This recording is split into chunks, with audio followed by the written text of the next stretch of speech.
like to start just by expressing my appreciation and gratitude for the opportunity to be at Abhayagiri Monastery. This is a place that is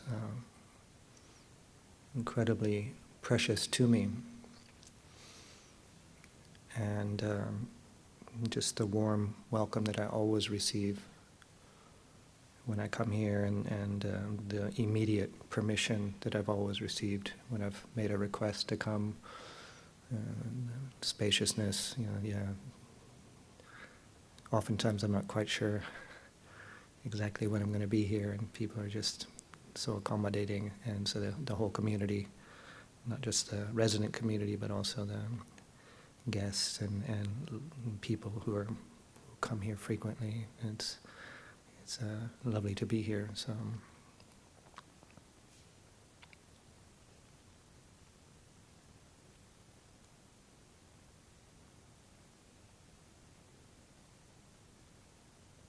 So I've obviously been invited to offer the Dhamma reflection this evening, so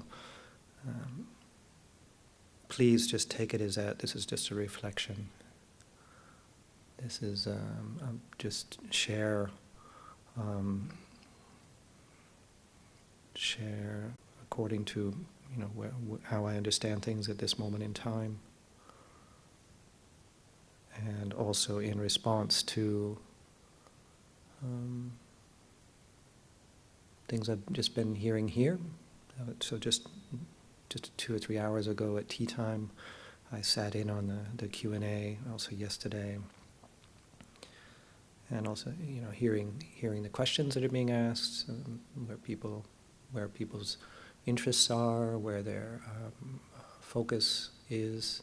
Also just in conversations with the resident community, in short conversations, long conversations, just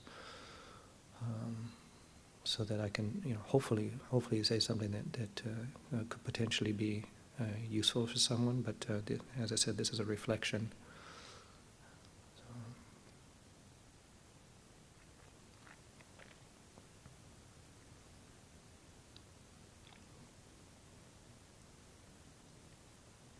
The Buddha Dhamma can feel quite vast, sometimes can seem quite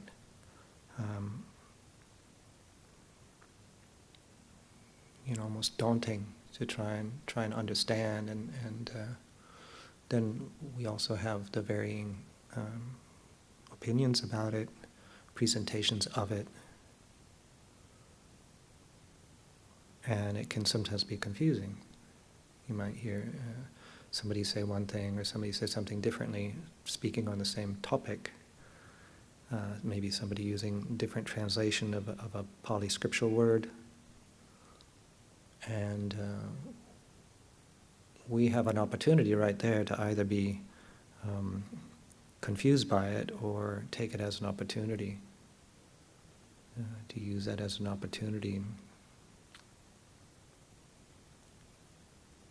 Because if we get overly absorbed in trying to figure everything out intellectually and try and square it up with maybe other traditions of Buddhist practice, Buddhism, or square it up with different lineages of Theravada Buddhism or different teachers within the same lineage, it can seem, well, as I said a minute ago, it can get a bit confusing. Or, using that word I just said, opportunity, we can use that opportunity to expand and to think, okay, well, somebody's referring to something differently, but I can use that for reflection. So for those of us who are familiar with the Pali Canon, the Buddha, as it's handed down to us in the translations and in the Pali originally, the Buddha used, in some cases, in many cases, many different words to reference the same thing. And so it's many facets that could be used to point to the same thing. So instead of us trying to define, to find a definitive teaching or a definitive understanding of the teaching can actually lead to dukkha quite easily. And then if we get stuck on that, we can start, when we get into conversations, maybe get into debates, get into fixed views, get into things, mind states that are not helpful, that we end up, I feel, in my opinion, missing the point of practice. If we end up caught up in the intellectual side of things.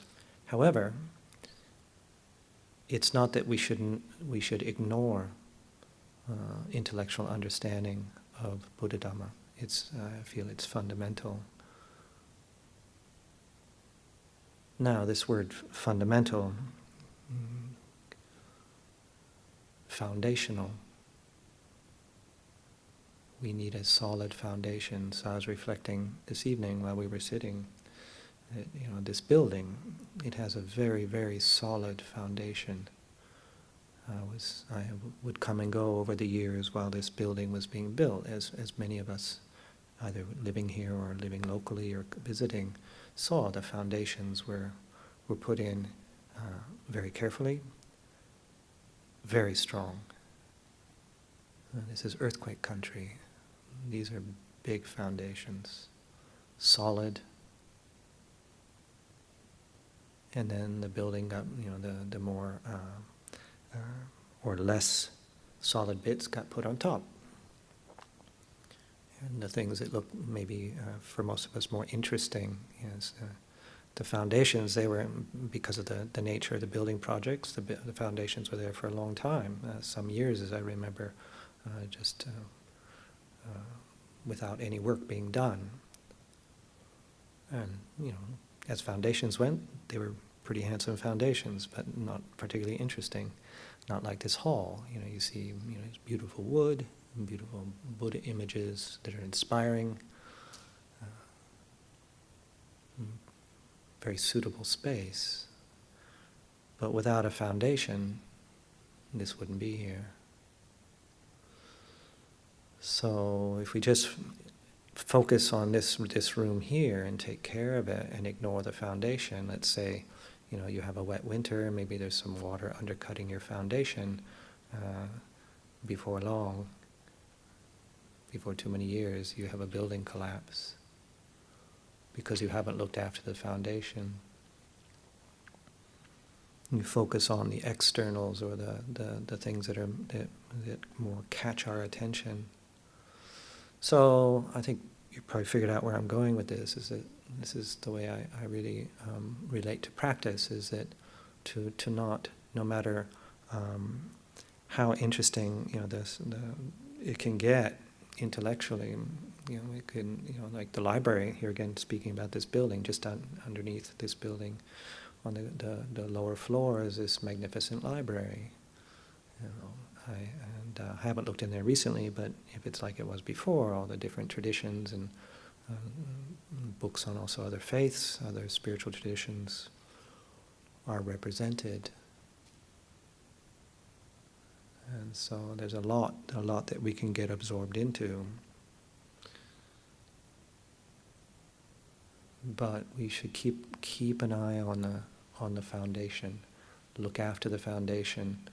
And oftentimes our dear elders are often they'll offer a Dhamma reflection like this, encouraging us to go back to basics, to go back to the foundations. And the reason that that's done is that often maybe they're picking up on the fact that we are straying. We are straying from the foundations.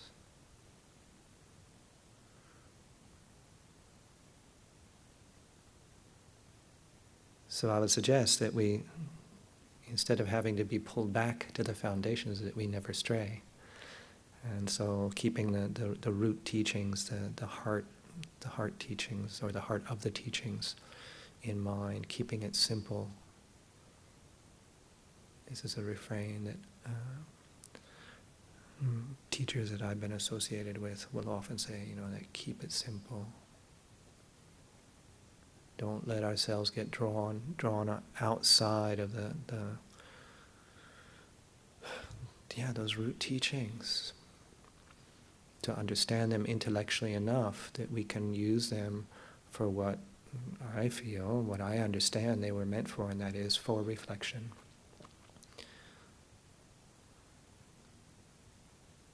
Using it's not just, the Four Noble Truths, that's the first teaching that was handed down to us, and then move on. No, and really internalize, so that our view of experience is through the lenses of the Four Noble Truths. And we've all heard this before. I'm not going to be saying anything this evening that hasn't been said.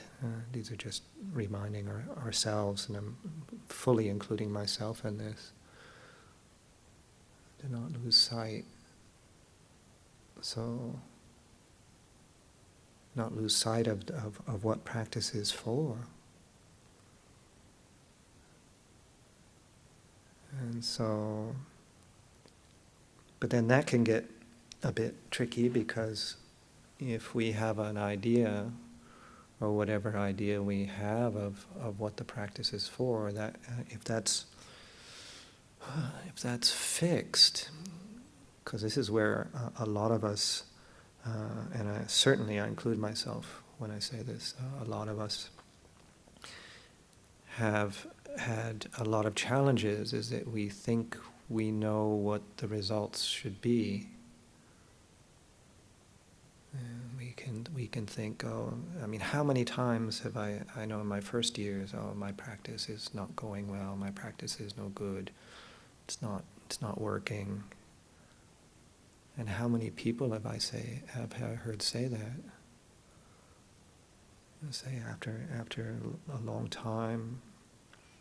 And I'm not differentiating between, whether somebody in lay life or somebody who's taken up monastic life.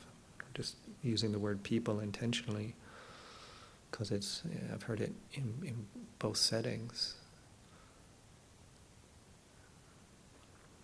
I haven't achieved. So, then I ask the question, what should have been achieved? How do we measure that? And so if we become fixated on what we've read, what we've heard, what we see, and the way we interpret what we see, maybe we see somebody and we think, oh wow, their practice is really working, because of us interpreting how they look, how they act, and that's fair enough. And then, but we can also interpret, that person's been practicing. I've heard they've been practicing 30 years, and they don't look like they're benefiting. And I would suggest that we be very careful with both of those, because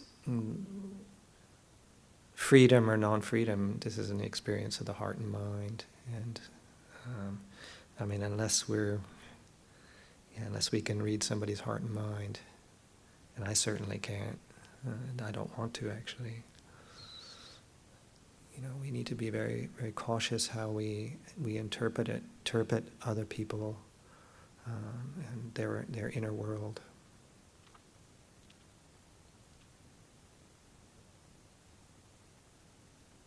And really, what's our inner world? What's our experience? Because that's where liberation is.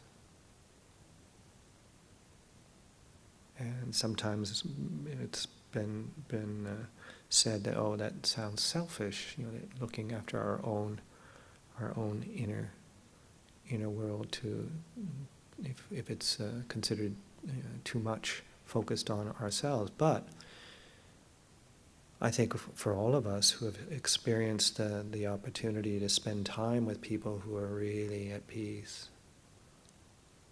then we see the benefits that we can experience from being near them. So it's not a selfish act to, I feel, to develop stability, discernment, calm, and that is shared. That is shared. But as I was reflecting a few moments ago, to not just because somebody maybe we might feel is a practitioner who we don't think they look calm, and I wouldn't judge that. How are we judging practice? How are we judging the results? A lot of focus is often I hear on the term samadhi, this Pali scriptural term that I think most of us are familiar with. Samadhi, it's got various translations, and I'm not going to try and define, but most common, I suppose, is concentration, but more and more of at least the Dhamma practitioners that I've been listening to over the last many years now are using other terms, more of a collectedness, settledness.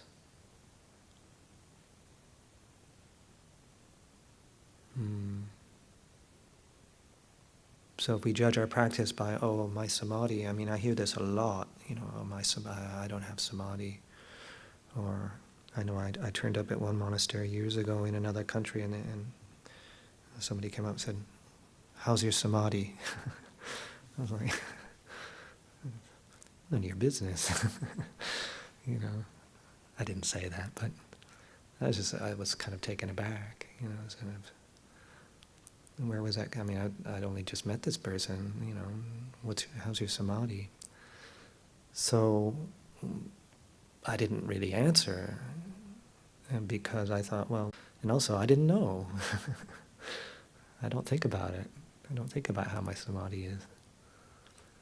These are tools. Samadhi is at least the way I practice and the way I understand it is that the practice is a flow. These are tools to be used. Dhamma practice.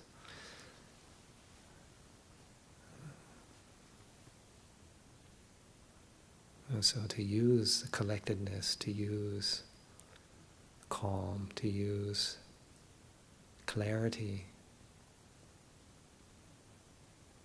to be able to see what the heart and mind are doing. What is it we're experiencing? So then maybe we've read, about, the bliss of this or the happiness of that, and this is, these are hopefully correct translations. But there's other ways of looking at it. Because if we're looking for happiness, if happiness is our measure of our Dhamma practice, is it what happens when something comes our way that is unhappy? When unhappiness lands. So this evening we chanted the funeral chanting for Daniel Fry. It's sadness. The sadness of hearing of his passing. Profound sadness. So if our Dhamma practice is going really well, does that mean we don't feel? That doesn't make sense to me. Does that make us inhuman? I mean, even in when we read the suttas, at least the way I read them and the way I understand them, and my teachers have reflected on, is that the Buddha experienced unhappy situations. You wouldn't have been happy to hear certain things or experience certain things. And yet what we're handed down is that there was this steadiness, this discernment, panya, wisdom, this non-clinging, non-grasping, non-suffering.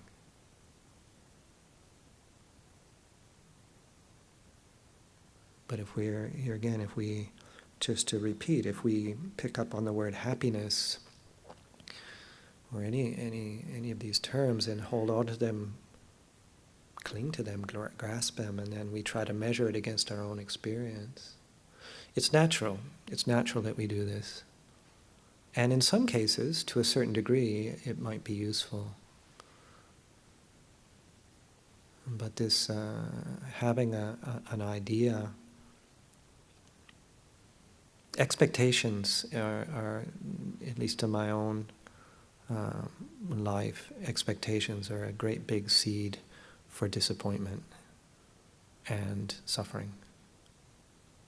To expect something, whether it's positive or negative or neutral. I mean, just to have just an expectation that's clung to doesn't mean that we should completely,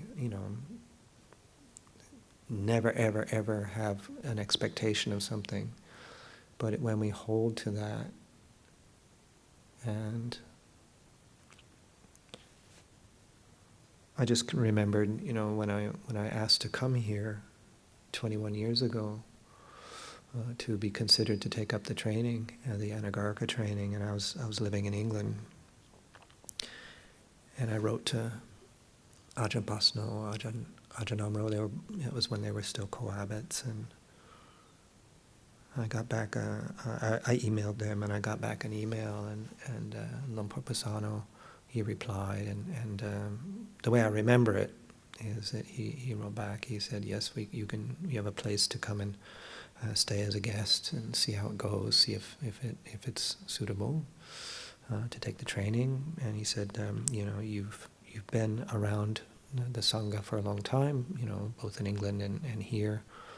You've been around the monastery for considerable time." And he says, "Whatever you think it's going to be like coming here, it's not going to be like that.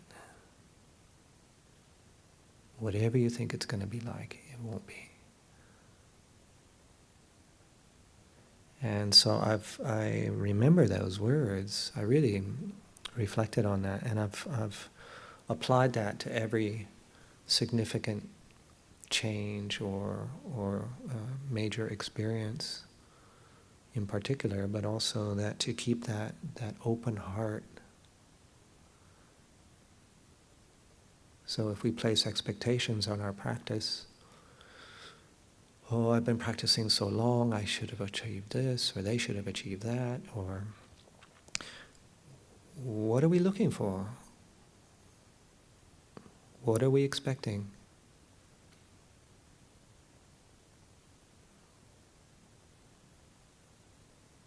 So we create these images. We set things up in our mind according to what we've seen or heard or experienced. But in particular, these ideas of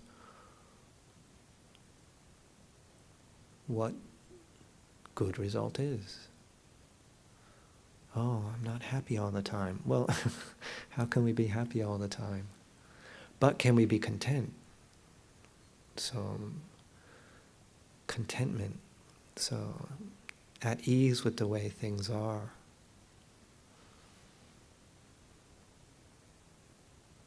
To be at ease.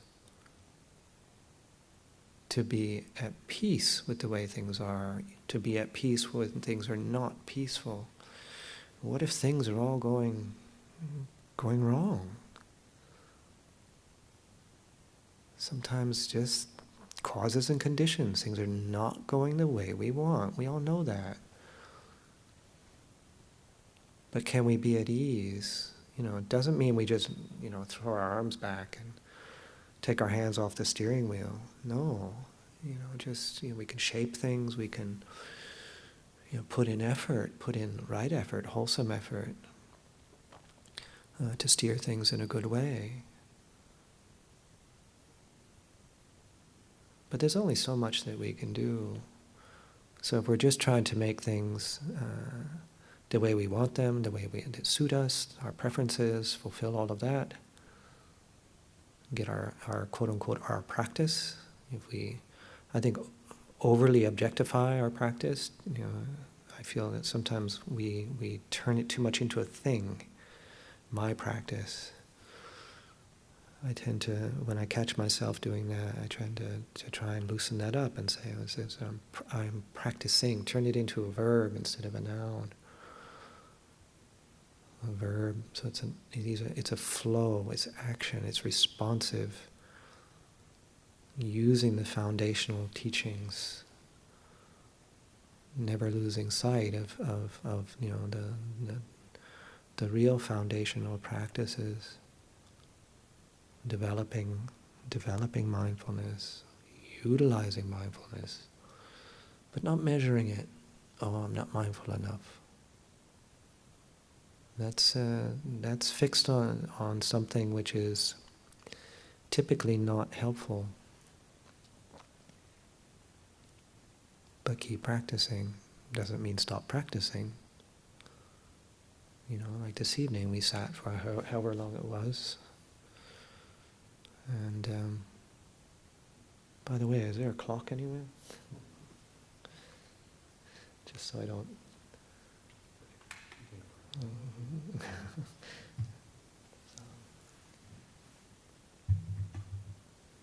Thank you. Yeah, so we meditate. Precepts this evening, the opportunity for the lay community to establish themselves in the 8 precepts this evening. But, really utilizing, this is, it's not just sort of, to me, I just, and I'm sorry if I'm saying something that people don't want to hear, but I don't consider precepts, it is optional, but I just, in my own life, I don't consider it optional, because it's just so, I'll use that word again that I've used more than a half a dozen times. To me, it's just so foundational. Talk about stress reduction, which I'm really glad that this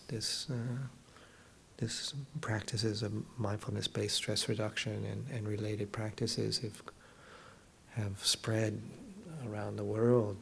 But I also like to reflect that if we want to reduce stress, just living by the 5 precepts, 8 precepts, whatever precepts we're living by, I mean, stress, that'll reduce stress. Not seeing it as a part from practice, but it's one of the legs of the chair. If you have a chair that's supposed to be 4 legs and it's only got 3, it's gonna fall over. It's like a friend of mine the other day, a Dhamma friend, we got together down near my mother's house. He came over from the city. We went out for a lovely long walk, talking Dhamma. And I can't remember what his question was, but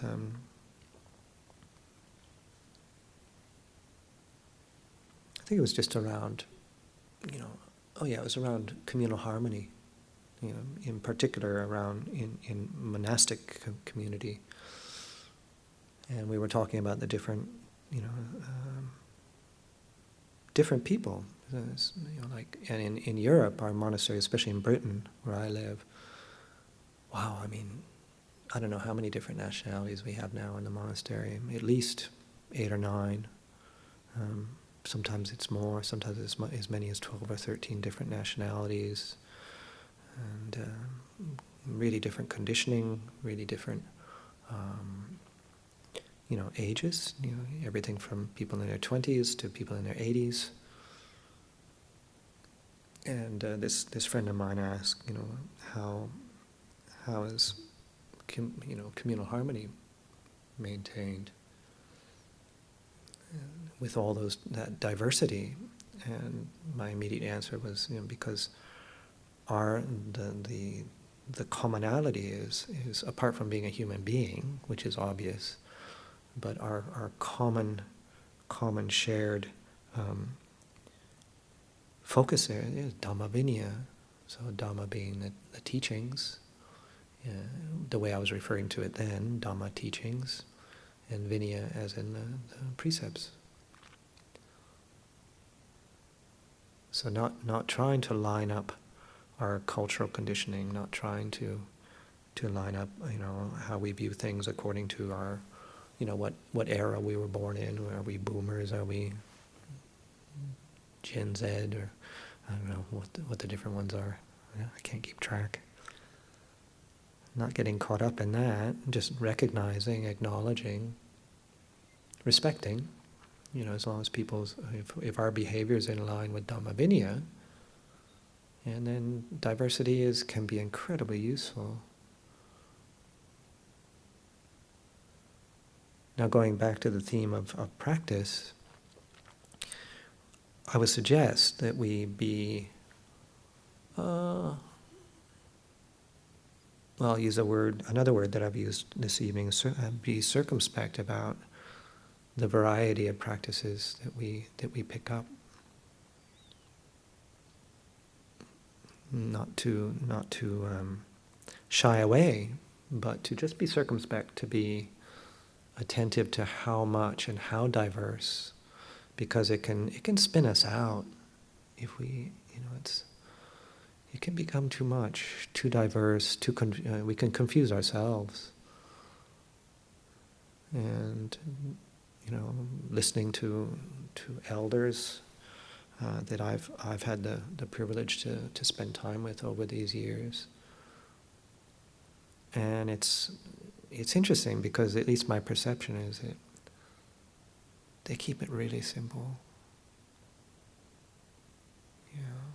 And many of them have shared the years of complexity, shared their experimentation or the diversity that they followed, and maybe that's what helped them, or helped lead them back to simplicity.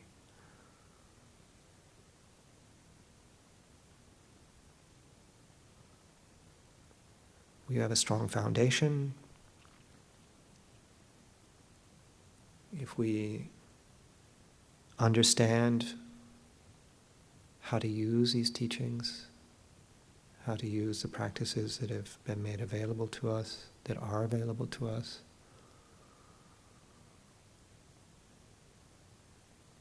and I would suggest also to not divide, division, to overly or to cling to divisions and differences, I find in my own life has led to a lot of stress.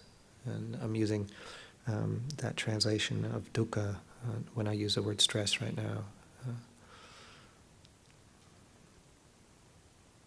To divide up when I'm practicing and when I'm not practicing. So for me to say, for instance, I've been staying with my family. My mother, she's 93 years old, came out to visit her and my brother. So if I consider that non-practice, then I would be having the perception of I'm not practicing enough. Or if I consider having to leave the monastery, I have to go to London on monastic business or to attend something. So is that non-practice? Is it practice when I'm in the monastery? Is retreat practice and non-retreat not practice? So a lot of times we can fall into this trap, saying, I need to get back to my hut, my kuti in the forest, so that I can practice. Or I need to get up to Abhayagiri Monastery so I can practice. So I'm harping on about this because it's a very common theme or a common perception that we can get. And if we can maybe look at that differently, using this foundation of practice. And this is where, this mindfulness, if we can develop this ability of being able to be mindful, no matter where we are, what situation we are. It was like this afternoon, and we were up in the monks' building up halfway up the mountain. It was the fortnightly recitation of the monastic code, the Patimokkha. And I was sitting there and I was reflecting that, the memory came up that, 15 days ago I was at Abhayagiri Monastery in England because I was there for some meetings. A lot of us elders had gathered. And it was a Patimokkha day, so I was sitting there for the Patimokkha. Same words, same chanting at the beginning, same chanting at the end, and then one monk, reciting the 227 training rules, monk checking, ancient tradition. 14 days before that, I was at Chithurst Monastery, where I live. Same thing. So there was awareness, there was the content in awareness was pretty much the same words, same chanting, same seating arrangement. Mindfulness was the same. I was mindful of these things, different room, different country, different monastery. So the conditions change around us. The conditions change. But if we can keep the fundamentals, so my training precepts, whether I was at Chithurst, or Amaravati, or Abhayagiri, or whether I'm at my mother's home, same. Mindfulness, same. I'm just mindful of different things. Here, I'm mindfulness of being in a monastery, different things that come up, going alms round this morning. Being in my mother's home, mindful of, 93-year-old mother, brother taking care of her. How can I help? Mindful of the feelings, the emotions that arise by seeing somebody in the aging process. How does that feel when we see our mother moving slowly, slower than last time I saw her? Perceptions of that. Perceptions of what they're going through in their life. So mindfulness. Dhamma practice didn't change, and conditions changed, setting changed.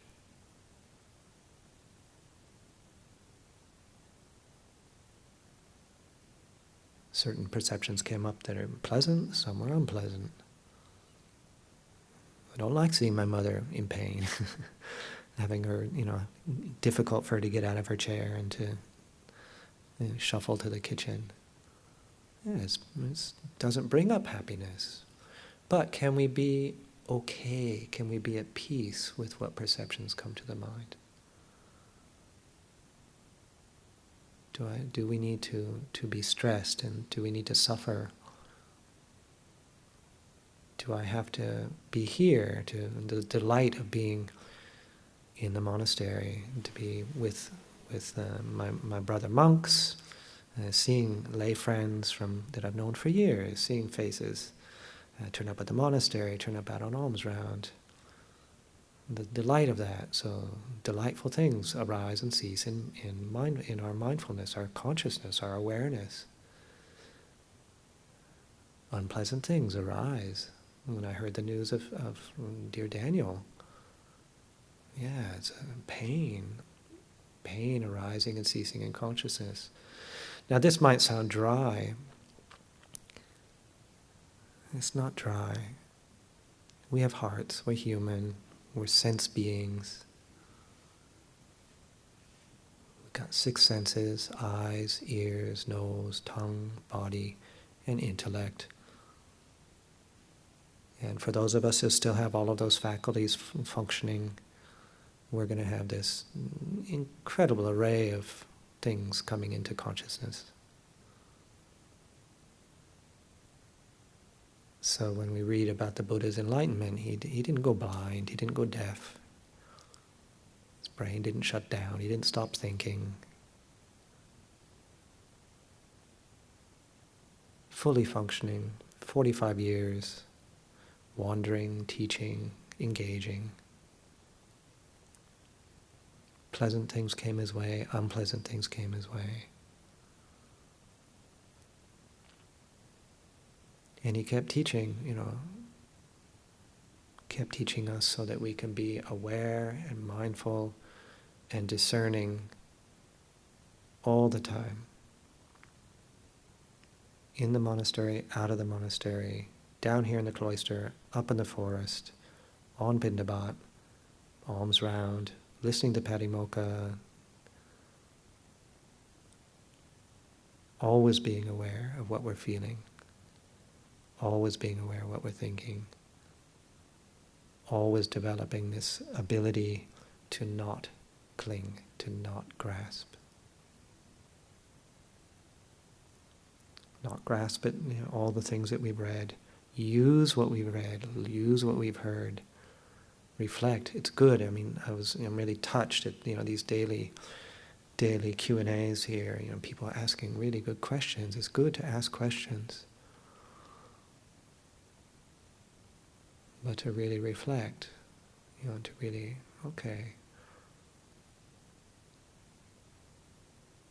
not to make it complicated, not to figure it out, too much on an intellectual basis. Yes, as I mentioned earlier, we have to have enough intellectual understanding to apply these teachings because they've been handed down to us. These are words. And words need to be deciphered and understood in the intellect, using the intellect. So use it. But the non-suffering, non-clinging, non-grasping, it's not intellectual. If it could be done intellectually, that'd be pretty good if we could get a PhD in Nibbana. Can't. Yeah, it's not the way it works. But using this via negativa, the way of negation, it's frustrating that there's no description of or that I'm overly aware of, something to describe so that we can expect, we can measure, but it's usually what's fallen away, it's what we've seen through, it's the non-anger, non-greed, non-delusion, non-confusion, non-grasping, non-suffering. What falls away. And as one of our elders once was asked, what are the results of your practice and it was decades and decades of practice. And the answer was fewer and fewer obstacles. Fewer and fewer obstacles. Obstacles to peace. And I thought that was, it's not the only answer that obviously that can be given, but I thought that was a very interesting answer.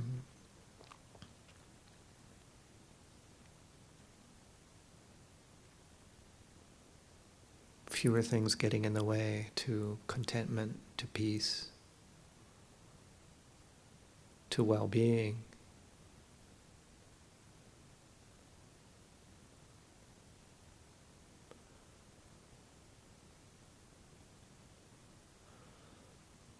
So just to kind of wrap things up, we all have this opportunity. There is this opportunity to hear teachings, to reflect on teachings.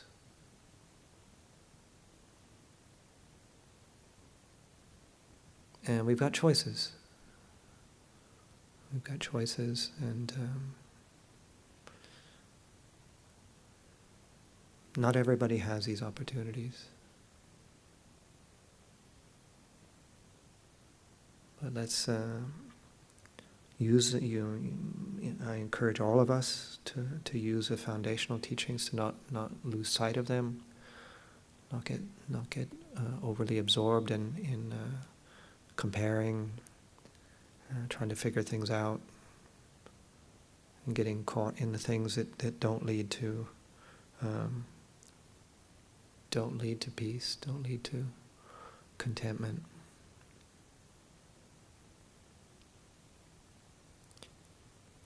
So I think that's enough for tonight. So.